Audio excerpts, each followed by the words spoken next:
ये पुराने ज़माने की बात है जब बगदाद में एक इंसाफ पसंद हुक्मरान हुकूमत करता था। उसका नाम मुल्क अमरान था। वो अपनी राया से बहुत मोहब्बत करता था और इंसाफ पसंद था। मुल्क अमरान के दरबार में एक अक्लमंद वजीर था जिसका नाम इब्राहिम था। इब्राहिम अपनी अक्ल, दानाई और ईमानदारी के लिए मशहूर था। बादशाह और वजीर के दरमियान गहरी दोस्ती थी। वजीर इब्राहिम हमेशा हक की बात करता और बादशाह को अच्छे मशूरे देता था। एक दिन मुल्क अमरान ने अपने वजीर से पूछा, मेरे रियासत में सबसे बड़ा खतरा क्या है? वजीर ने जवाब दिया, हजरत, सबसे बड़ा खतरा वो लोग हैं जो आपकी तारीफ करते हैं लेकिन दिल में बगावत रखते हैं। ये सुनकर बादशाह हैरान हुआ और पूछा, क्या ऐसा कोई शख्स मेरे दरबार में भी है? वजीर इब्राहिम ने कहा, मैं आपको बताऊंगा मगर मुझे कुछ वक्त चाहिए। बादशाह ने उस बात पर भरोसा किया और वजीर को मोहलत दी। वजीर इब्राहिम ने यह बात अपने दिल में रखी और तहकीक शुरू कर दी। एक दिन वजीर इब्राहिम बाजार में घूम रहा था जब उसने देखा कि बादशाह का खजांची सैफुद्दीन चुपके से एक ताजिर को सोने के सिक्के दे रहा है। वजीर ने यह मंजर देखा और खामोशी से पीछे हट गया। उसने फैसला किया कि वो खजांची के बारे में मजीद मालूमात हासिल करेगा। वजीर इब्राहिम ने अपने काबिल एतमाद आदमियों को खजांची की निगरानी पर मुकर्रर किया। जल्द ही उसे पता चला कि सैफुद्दीन ने दरबार के कई लोगों के साथ मिलकर बादशाह के खजाने से चोरी शुरू कर दी है। वो ये रकम बगावत की तैयारी के लिए इस्तेमाल कर रहे थे। वजीर इब्राहिम हैरान था कि सैफुद्दीन जैसे शख्स जिस पर बादशाह को मुकम्मल एतमाद था, वो कैसे गुदारी कर सकता है। इब्राहिम ने सोचा कि ये बात बादशाह के सामने कैसे पेश करे, क्योंकि सैफुद्दीन बादशाह का पसंदीदा मुलाजिम था। उसे डर था कि बादशाह उसकी बात पर यकीन नहीं करेगा। वजीर इब्राहिम ने एक हिकमत से काम लेने का फैसला किया। उसने खजांची की हर हरकत पर नजर रखी और सबूत जमा किए। इसी दौरान सैफुद्दीन बादशाह के सामने वजीर इब्राहिम की शिकायतें करने लगा। वो कहता, हजरत, वजीर इब्राहिम आपकी सल्तनत पर कब्जा करना चाहता है। वो लोगों को आपके खिलाफ भड़काता है। शुरू में बादशाह ने उसकी बातों पर ध्यान नहीं दिया, मगर जब यह बात बार बार होने लगी तो बादशाह के दिल में शक पैदा होने लगा। एक दिन बादशाह ने वजीर इब्राहिम को बुलाया और पूछा, क्या तुम वाकई मेरे वफादार हो? वजीर इब्राहिम ने हैरत से बादशाह की तरफ देखा और कहा, हजरत, मेरी वफादारी पर शक करना सूरज पर शक करने के बराबर है। मैं आपका वफादार खादिम हूं और हमेशा रहूंगा। फिर उसने कहा, मगर उस सल्तनत में कुछ लोग हैं जो आपकी बर्बादी चाहते हैं। मैंने उनका सराग लगा लिया है और जल्द ही सब आपके सामने लाऊंगा। बादशाह को वजीर की बातों से तसल्ली हुई, मगर सैफुद्दीन और उसके साथी बादशाह के कान भरते रहे। वजीर इब्राहिम ने महसूस किया कि अब उसे जल्द ही अपने सबूत बादशाह के सामने पेश करने होंगे, वरना देर हो जाएगी। एक रात इब्राहिम ने फैसला किया कि वो बादशाह से अकेले में मुलाकात करे। चांदनी रात थी। वो आहिस्ता आहिस्ता महल की तरफ बढ़ा। जब वो महल पहुंचा तो देखा कि बादशाह बाग में टहल रहा है। इब्राहिम ने सलाम किया और कहा, हजरत, मुझे आपसे एक जरूरी बात करनी है। बादशाह ने कहा, कहो, मैं सुन रहा हूं। इब्राहिम ने अपने पास मौजूद तमाम सबूत बादशाह को दिखाए और बताया कि सैफुद्दीन खजाने से सोना चुराकर फौज के कुछ सिपाहियों को खरीद रहा है ताकि आपको तख्त से हटा सके। ये सुनकर बादशाह गुस्से में आ गया, मगर वजीर ने कहा, हजरत, गुस्सा नहीं, अक्ल से काम लीजिए। वजीर इब्राहिम ने एक चालाकी भरा मंसूबा बनाया। उसने कहा, हजरत, आप ऐलान कीजिए कि आप एक हफ्ते के लिए शिकार पर जा रहे हैं। जब आप महल से बाहर होंगे तो सैफुद्दीन अपनी साजिश को अंजाम देने की कोशिश करेगा। बादशाह ने वजीर की राय पर अमल किया। अगले दिन उसने ऐलान किया कि वो शिकार पर जा रहा है। सैफुद्दीन के चेहरे पर मुस्कुराहट आ गई। वो समझा कि मौका आ गया है। जब बादशाह रात को चुपके से वापस आया तो देखा कि सैफुद्दीन और उसके साथी खजाने में मौजूद सोना बुरियों में भर रहे हैं। अचानक दरवाजा खुला और वजीर इब्राहिम बादशाह के साथ अंदर दाखिल हुआ। सैफुद्दीन और उसके साथियों के हाथों से बुरियां गिर गईं। बादशाह ने कहा, सैफुद्दीन, तुमने मेरे एतमाद का यही सिला दिया? वो शर्मिंदा होकर सिर झुकाए खड़ा रहा। उसके साथियों ने इकरार किया कि वो सैफुद्दीन के बहकाने पर आए थे। अगले दिन बादशाह ने सबको सजा सुनाई। सैफुद्दीन से उसका अहदा छीन लिया गया और कैद कर दिया गया। वजीर इब्राहिम को खजाने की निगरानी की जिम्मेदारी दी गई।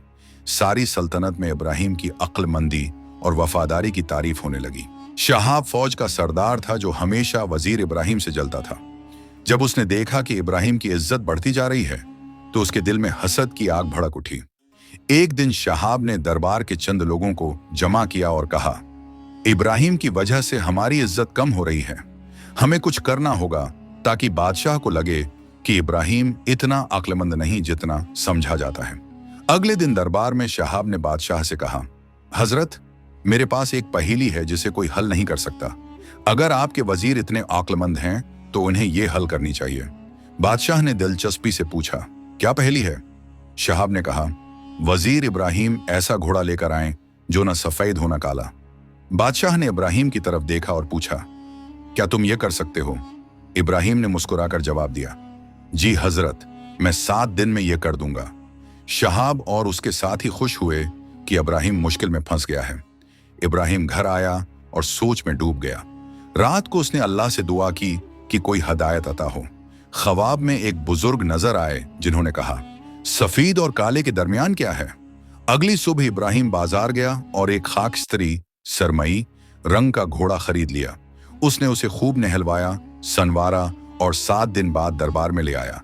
जब घोड़ा सामने लाया गया तो सब हैरान रह गए। बादशाह ने पूछा, इब्राहिम, क्या ये वही घोड़ा है जो ना सफेद है ना काला? इब्राहिम ने कहा, जी हजरत, ये खाकस्तरी घोड़ा है जो सफेद और काले के दरमियान होता है। बादशाह खुश हुआ और बोला, शाबाश इब्राहिम, तुमने एक बार फिर अपनी अक्लमंदी साबित कर दी। शहाब शर्मिंदा होकर खामोश खड़ा रहा, मगर वो हार मानने वाला नहीं था। अगले दिन शहाब ने फिर कहा, हजरत, मैं चाहता हूं कि वजीर एक और चैलेंज कबूल करें। वो ऐसा घर बनाएं जो ना जमीन पर हो ना आसमान में। इब्राहिम ने कहा, मैं ये चैलेंज कबूल करता हूं, मुझे 15 दिन दीजिए। इब्राहिम ने सोच विचार शुरू की। वो किताबों में इल्म ढूंढने लगा, कारीगरों से मशूरा किया। एक दिन वो दरिया के किनारे गया जहां उसने माही गिरों को देखा जो किश्तियों पर छोटे घर बनाकर रहते थे। ये मंजर देखकर उसके जिहन में एक ख्याल आया। उसने कारीगरों को हुक्म दिया कि एक बड़ी कश्ती बनाएं जिस पर एक खूबसूरत घर बनाया जाए। 15वें दिन इब्राहिम ने बादशाह और दरबारियों को दरिया के किनारे बुलाया। सबने देखा कि दरिया में एक शानदार कश्ती पर घर बना हुआ है। इब्राहिम ने कहा, हजरत, ये वो घर है जो न जमीन पर है न आसमान में बल्कि पानी पर है। बादशाह ने खुश होकर कहा, वाह इब्राहिम, तुम्हारी दानाई बेमिसाल है। शहाब की हसद और बढ़ी। उसने बादशाह के चचा अमीर सलीम से मुलाकात की जो तख्त का लालची था। दोनों ने मिलकर इब्राहिम के खिलाफ साजिश रची। शहाब ने एक जाली खत तैयार किया जिसमें लिखा था कि इब्राहिम दुश्मन बादशाह के साथ मिलकर मुल्क उमरान को तख्त से हटाना चाहता है। इस खत पर इब्राहिम के जाली दस्तखत और मिहर लगाई गई। जब बादशाह के हाथ ये खत पहुंचा तो वो गजबनाक हो गया। उसने इब्राहिम को बुलाकर पूछा, क्या तुमने मेरे साथ गुदारी की है? इब्राहिम हैरान रह गया। उसने कहा, हजरत, अल्लाह की कसम ये झूठ है। लेकिन बादशाह ने यकीन न किया और हुक्म दिया कि इब्राहिम को कैद कर दिया जाए।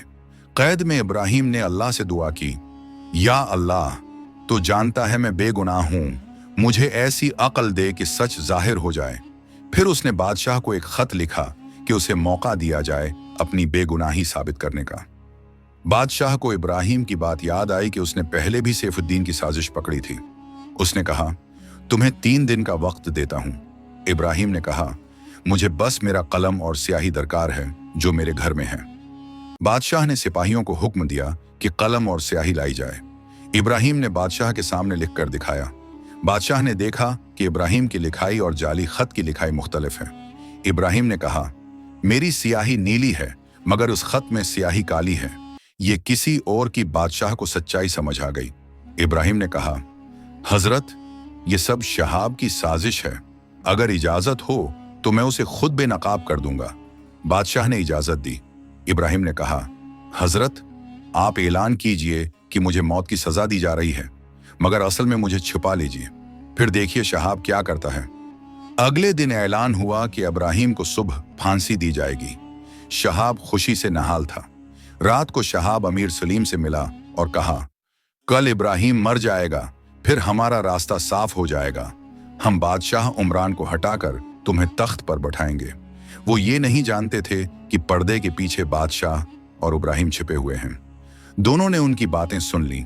शहाब ने खुद इकरार किया, हाँ, वो जाली खत मैंने ही बनाया था। बादशाह पर्दे के पीछे से निकल आया और बोला, शहाब, तुम्हारी गुदारी बेनकाब हो गई। सिपाहियों ने सबको गिरफ्तार कर लिया। इब्राहिम ने कहा, हजरत, इंसाफ करना हमारा फर्ज है, मगर मुआफ करना भी नेकी है। बादशाह ने कहा, इब्राहिम, तुम्हारी अक्ल और रहम दिली की कोई मिसाल नहीं। शहाब और उसके साथियों को जलावतनी की सजा दी गई। उन्होंने मुआफी मांगी और वादा किया कि आइंदा कभी हसद नहीं करेंगे। यूं इब्राहिम की दानाई, सब्र और सच्चाई की बदौलत एक बार फिर हक की फतह हुई। बादशाह ने कहा, इब्राहिम, तुमने साबित कर दिया कि ईमानदारी और अक्लमंदी हमेशा तकदीर बदल देती है।